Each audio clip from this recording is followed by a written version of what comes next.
Hello दोस्तों और authentic English में आपका स्वागत है।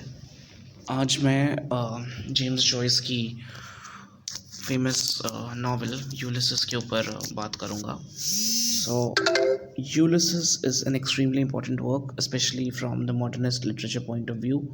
It's a very seminal work in the field of modernism, and it was published in 1922 by the Irish author James Joyce.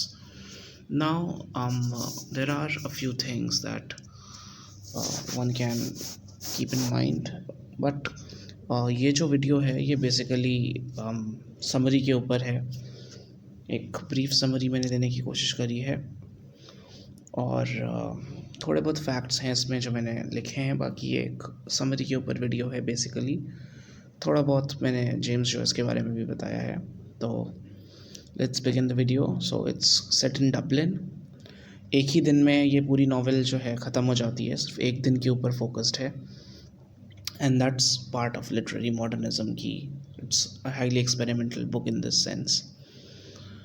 और इसका जो टाइटल है वो रेफरेंस करता है होमर की एपिक ओडिसी को। ओके, सो ये कुछ फैक्ट्स थे हमारी यूलिसिस के बारे में। ओके, चलिए आगे बढ़ते हैं। सबसे पहले अब मैं बात करूँगा जेम्स जॉयस के बारे में। तो he was an Irish novelist born in 1882 in Ireland. और इनकी कुछ फेमस वर्क्स हैं Dubliners which is a short story collection, a portrait of the artist as a young man which is a novel, Ulysses जिसको आज हम discuss कर रहे हैं, और फिनिगन्स वेग। और इनका एक प्ले भी है जिसका नाम है एग्जाइल्स। मैं डिटेल वीडियो बनाऊंगा मॉडर्निज्म के ऊपर जिसमें मैं काफ़ी सारी चीज़ों के बारे में बात करूंगा। आज ये वीडियो एक समरी वीडियो है और ये एक नई सीरीज़ का पार्ट है जिसमें मैं काफ़ी सारे लिटरेचर के क्लासिक्स डिस्कस करने वाला हूँ। और ये 3 बुक्स हैं यूलिसिस में, 3 पार्ट्स मोटे मोटे आप कह सकते हो, और 18 एपिसोड्स हैं। It's not broken into chapters. जिस बुक में टेक्निक फॉलो होती है वो है स्ट्रीम ऑफ कॉन्शियसनेस। ठीक है, एक बात जो हमें ध्यान रखनी है इस बुक के बारे में कि ये बुक जो है एक काफ़ी मुश्किल किताब है पढ़ने के रूप में, because it's written in the stream of consciousness. तो इसमें बहुत सारी चीज़ें लोगों के मन में होती हैं, कभी भी कुछ भी एक्शन हो जाता है, it jumps back and forth in time. तो इट्स अ कॉम्प्लेक्स नैरेटिव और इसकी एज सच कोई बहुत ज़्यादा प्लॉट नहीं है। जब हम लोग stream of consciousness as a technique के बारे में बात करते हैं तो it focuses on the interior monologue, the things that go inside a person's head. तो वो चीज़ उस बुक को इफ़ेक्टिव बनाता है। तो अगर आपको इसका पूरा आनंद उठाना है तो इसको ना पढ़ने का कोई विकल्प नहीं है। Like it's a difficult book to engage with, it will take quite some time, but यहाँ पे मैंने समरी देने की कोशिश की है। परंतु ये बुक जो है थोड़ी सी कॉम्प्लेक्स हो सकती है। तो हमारी नावल शुरू होती है स्टीफन डेडलस नाम के कैरेक्टर के साथ, जिसका कि रूममेट है म्यूलिगन। और हम देखते हैं कि दोनों के बीच में कुछ टेंशन है, कुछ तनाव सा माहौल है। तो मैंने जैसे बोला, स्टीफन डेडलस नाम का जो कैरेक्टर है वो और उसके रूममेट म्यूलिगन के बीच में हम देखते हैं कि कुछ तनाव जैसा माहौल है, बिकॉज म्यूलिगन ने उसकी माँ के बारे में कुछ कह दिया था जिसकी डेथ हो चुकी है। तो Stephen's mother is no more, but Mulligan ने उनके ऊपर कुछ रिमार्क पास किया था और इस वजह से कुछ तनाव का माहौल है। स्टीफन डेडलस हम लोग बाद में देखते हैं कि he is a history teacher, और वो थोड़ी देर में नॉवेल में ऐसा होता है कि डीजी से, जो कि हेडमास्टर जहाँ पे वो पढ़ाता है, उससे अपना पैसा लेता है। Deasy asks him to take his letter to a newspaper office. Deasy जो है एक एंटी सेमेटिक यानी कि एंटी जूश कैरेक्टर के रूप में सामने आता है और वो बोलता है स्टीफन से कि तुम ये लेटर लेकर जाओ और इसको शायद पब्लिश करवा देना। Stephen thinks about his mother's death and thinks philosophy. So Stephen जो है वो थोड़ा सा इंटेलेक्चुअल टाइप ऑफ पर्सन है और वो सोचना शुरू कर देता है कि अपनी माँ की डेथ के बारे में, जिनकी डेथ हो चुकी है, और वो फ़िलॉसफ़ी के बारे में सोचता है, जैसे कि वो लेटर लेकर बाहर निकलता है।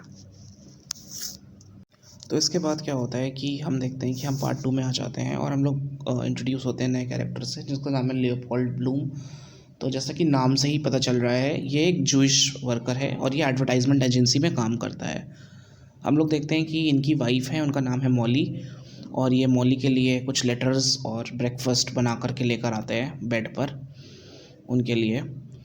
और उसी दिन मॉली के एक कॉन्सर्ट मैनेजर ब्लेजेस बॉयलिन उनसे मिलने आ रहे होते हैं, और ऐसा लियोपोल्ड को भी पता है कि मॉली का उसके साथ अफेयर चल रहा है।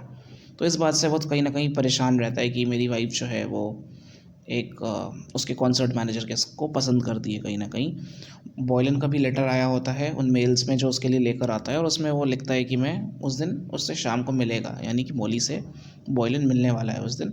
और ऑफ कोर्स इस वजह से ब्लूम जो है वो अपसेट हो जाता है थोड़ा। ऐसा नहीं है कि ब्लूम जो है वो खुद किसी और के साथ अफेयर नहीं रखता, उसका खुद का भी अफेयर है एक दो लोगों के साथ। और उसको भी एक लेटर मिलता है मार्था क्लिफोर्ड नाम की एक स्त्री से, जिसको कि वो अभी उस वक्त फाड़ देता है, बट वो बाद में उसका रिप्लाई करेगा। तो of course he also has affairs with other women. और ऑफ कोर्स बिकॉज ब्लूम की जो वाइफ है उनका अफेयर किसी और के साथ है, तो ही इज़ सेक्सुअली अनग्रेटिफाइड। हम लोग देखते हैं कि किस तरीके से उनकी इधर उधर औरतों पर नज़र रहती है पूरी किताब में। एंड फिर वो बैंटम लॉयंस नाम के एक शख्स से मिलता है, और थोड़ी देर बाद ही वो एक फ्यूनरल अटेंड करता है। तो नॉवेल में मतलब इसी तरीके की चीज़ें हो रही हैं, जैसे एक डे टू डे लाइफ है एक नॉर्मल इंसान की, वही हो रही है। और इस पूरी बुक का जो जादू है वो इस चीज़ में है कि नॉवेल ने उसी चीज़ को पूरी सुंदरता के साथ दिखाने की कोशिश करी कि ये हमारी बुक में मतलब एक आम ज़िंदगी कैसी होती है, with all its pains, with all its anxieties, उस चीज़ को डिपिक्ट करने की कोशिश की गई है। तो ब्लूम हम देखते हैं कुछ ही समय बाद एक फ्यूनरल अटेंड करता है, और उसी फ्यूनरल के दौरान क्योंकि उसके पिता की डेथ हो गई होती है और उसके सन जिसका नाम जूडी होता है उसकी भी डेथ हो गई होती है, जब वो किसी और का फ्यूनरल अटेंड कर रहा होता है, तो उसके दिमाग में इस तरीके की चीज़ें आती हैं कि देखो मेरे पिताजी की भी डेथ हो गई, मेरे बेटे की भी डेथ हो गई। फिर हम क्या पाते हैं कि लाइक फ्री मैन्स जर्नल का एक ऑफिस है, वहाँ पर ब्लूम और स्टीफन दोनों होते हैं। वो लोग एक दूसरे के साथ आते हैं इस जगह पर, but they do not meet each other. और ब्लूम कोशिश करता है कि वो एक ऐड प्लेस करवाए, बट वो प्लेस नहीं हो पाती है किसी वजह से। फिर वो बाहर चला जाता है खाने के लिए, और वो things of declining relationship with his wife Molly, और वो अपनी वाइफ मॉली के साथ जो उसका ख़राब होता हुआ रिलेशनशिप है उसके बारे में सोचता रहता है। और स्टीफन जो है वो क्योंकि वो एक इंटेलेक्चुअल पर्सन है, वो नेशनल लाइब्रेरी में जाकर अपनी थ्योरी देता है शेक्सपियर के ऊपर। और Bloom enters the library where he is lecturing, और फिर वहीं पर उसी लाइब्रेरी में ब्लूम भी आ जाता है। तो हम लोग देखते हैं कि किस तरीके से जो दो पैरेलल चीज़ें चल रही थी एक साथ, जो दो अलग अलग लोगों के व्यू पॉइंट से जो नावल का नैरेटर बताता है, जिस तरीके से हमें वो कहीं ना कहीं एक जगह जाकर कोलाइड होने लग जाता है। तो अब क्या होता है कि हम Bloom meet Stephen's father's at Ormond hotel. तो अब ब्लूम जो है वो ऑर्मंड होटल जाता है, वहाँ पर वो स्टीफन के फादर से मिलता है। वो वहाँ पर एक्चुअल में काम करते हैं, इस वजह से वहाँ पर वो तसल्ली से बैठकर क्लिफोर्ड का जो लेटर आया था उसका रिप्लाई लिखता है। Boylan proceeds to meet Molly, और फिर मॉली और बॉयलन जो कि उसका कॉन्सर्ट मैनेजर है वो मिलने जा रहे हो, वो बॉयलन उससे मिलने जा रहा होता है मॉली से, बिकॉज शाम का टाइम हो गया होता है। Later an altercation breaks out between the citizen and Bloom because the latter is Jewish. तो ये एक इम्पॉर्टेंट एलिमेंट है यहाँ पर कि एक सिटीज़न नाम का कैरेक्टर है यहाँ पे, जिसकी कि एक तरीके से लड़ाई हो जाती है। He is a nationalist kind of a person, और वो ब्लूम को अक्यूज़ करता है बिकॉज ब्लूम जो है वो जूइश है।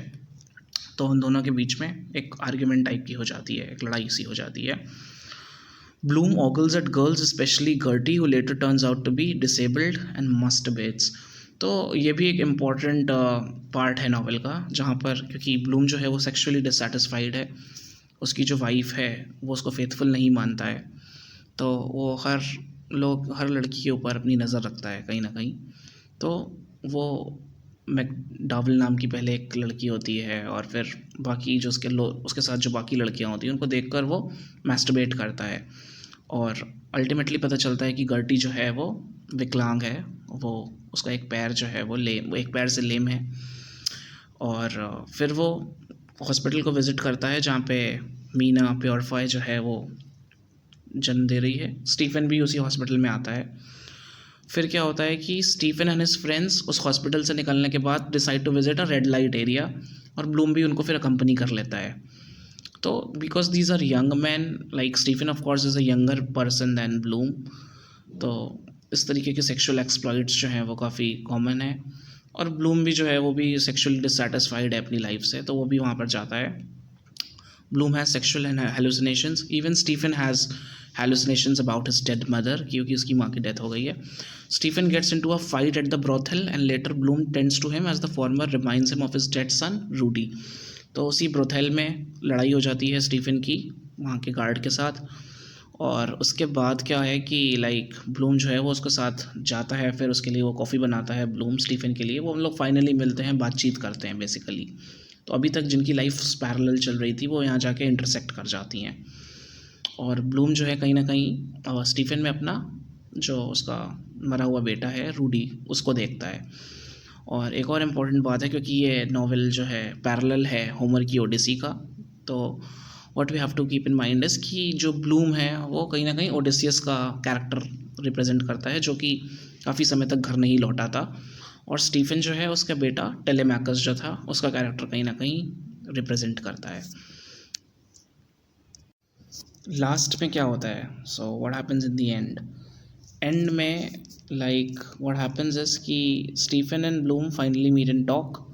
Letter Bloom goes to bed with Molly. फिर अंत में सब कुछ करने के बाद पूरा दिन जब बीत जाता है तो वो ब्लूम जो है अपने घर वापस जाता है और अपनी वाइफ के पास जाता है। मॉली से पूछती है कि क्या हुआ, कैसा बीता दिन, दोनों में बातें होती हैं।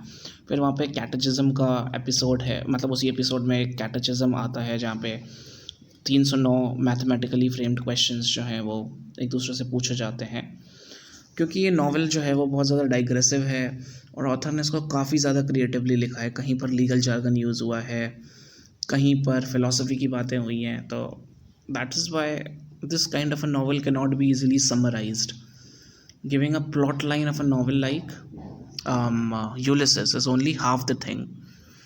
फाइनल एपिसोड क्या है कि फाइनल एपिसोड का नाम है Penelope was the wife of Odysseus, centers around the thoughts of Molly as she lies in bed. Now Penelope जो ओरिजिनल ओडिसी थी उसमें she is a faithful wife, but here neither the husband nor the wife is faithful to each other. दोनों के ही extra marital affairs हैं। और जो Molly है वो फाइनल एपिसोड में अपने जो उसका इंटीरियर मोनोलॉग है उसको दर्शाया गया है। वो अपनी ज़िंदगी के बारे में सोचती है, अपनी सेक्सुअल लाइफ के बारे में सोचती है। आज ही इनफैक्ट उसने जो बॉयलन है उसके साथ सेक्स किया है, उसके बारे में भी वो सोचती है। And then she thinks about कि किस तरीके से वो ब्लूम से मिली थी और किस तरीके से जो ब्लूम है उन लोगों का प्यार हुआ था और उन लोगों की शादी हुई थी, उसके बारे में वो सोचती है, अपनी पास्ट लाइफ के बारे में and relationship with her husband. जो नावल की एंडिंग लाइन है वो येस वर्ड से ख़त्म होती है कहीं ना कहीं, एंड उसका भी लिटरेरी क्रिटिक्स ने काफ़ी तरीके का सिग्निफिकेंस निकाला है। तो that line is also important. जो ओडिसियस है जो कि होमर ने लिखी थी, उसमें जो ओडिसियस का किरदार है हम लोग देखते हैं कि किस प्रकार होमर दिखाता है कि जब ट्रोजन वॉर ख़त्म हो गया तो उसके बाद भी 10 साल तक जो ओडिसियस है वो घर नहीं लौटता है अपनी वाइफ और बच्चे के पास। कहीं ना कहीं इस वजह से because he was an adventure loving person. Alfred Lord Tennyson ने भी यूलिसिस नाम की एक पोएम लिखी है और उसमें भी इस तरीके का थीम हमें देखने को मिलता है। और जो ओडिसियस है उसकी एब्सेंस में उसके वाइफ को अलग अलग सूटर्स जो हैं ऑफ़र करते हैं कि मेरे से शादी कर लो, मेरे से शादी कर लो। ओडिसियस में वॉन्डरिंग का थीम, रिटर्न का थीम काफ़ी इंपॉर्टेंट है। एंड कहीं ना कहीं ये एक मॉडर्न डे ओडिसियस की तरह हम लोग इसको देख सकते हैं इस वर्क को जेम्स जॉयस के, क्योंकि ultimately although he returns home to his wife Molly, but जैसा कि मैंने पहले भी बताया कि पेनेलोपे की तरह Molly is not faithful to Odysseus. And पूरा दिन जो उसने वॉन्डर किया है एक दिन, वो कहीं ना कहीं उसकी 10 साल की वॉन्डरिंग के साथ कंपेयर किया गया है जो कि ओडिसियस ने उस एपिक में की है। And let me now read out the last lines of the novel. I was a flower of the mountains, yes, when I put the rose in my hair like the Andalusian girls used, or shall I be a red, yes, and how he kissed me under the Moorish wall, and I thought well as him as another. Then he asked me would I yes to say yes, my mountain flower, and first I put my arms around him, yes, and drew him down to me so he could feel my breasts all perfume, yes, and his heart was going like mad, and yes, I said yes, I will, yes.